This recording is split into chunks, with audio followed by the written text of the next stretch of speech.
So one of the questions people always ask me is, Karen, I have a handmade product. Can I even sell to the larger retailers? I mean, is that even possible?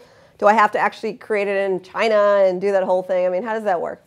So most of the big box stores can't really work with handmade products because ultimately what happens is if they have 500 stores, for example, even taking on 2 pieces per store, that's 1,000 pieces, right? So how are you going to come up? Most people who make handmade products haven't been able to figure out how to make those products on a larger scale.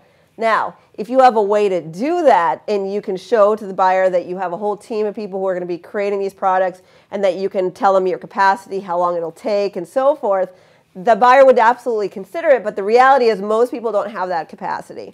So obviously there's other exceptions to the rules. So some of the department stores and stuff, they take on a lot of kind of like the cool new, jewelry pieces or, cool, interesting gift items and so forth. And so there are obviously options for you to go and put your handmade products in the stores. If some of the big box stores have local buying programs, so they might be able to put your product in just a few of their stores. So that's an option. So technically it is to the big box stores, but it's not to all of the retail stores.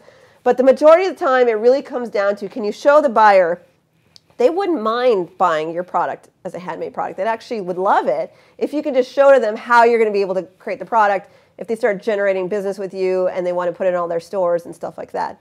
The other thing to think about is if you have a handmade product, maybe you don't go after the biggest stores out there. There's levels of retailers. There's small retailers, meaning that they only own a couple of stores. And then there's like mid-size or so forth where they have 20 stores or so that they're responsible for. Maybe you can handle that kind of quantity, or 50 stores. Maybe you can handle that quantity, not 1,000 stores. And there's lots of levels of retailers that you can focus on. And my program, Retail MBA, actually talks about all the different types of retailers and where to focus your efforts and so forth and how to find the buyers and everything. But ultimately, absolutely, you can sell your products on a larger scale to the big box stores. You just have to really think it through. And then obviously there's ways to sell to retailers on a mid-scale versus the big box stores. So I hope that helps.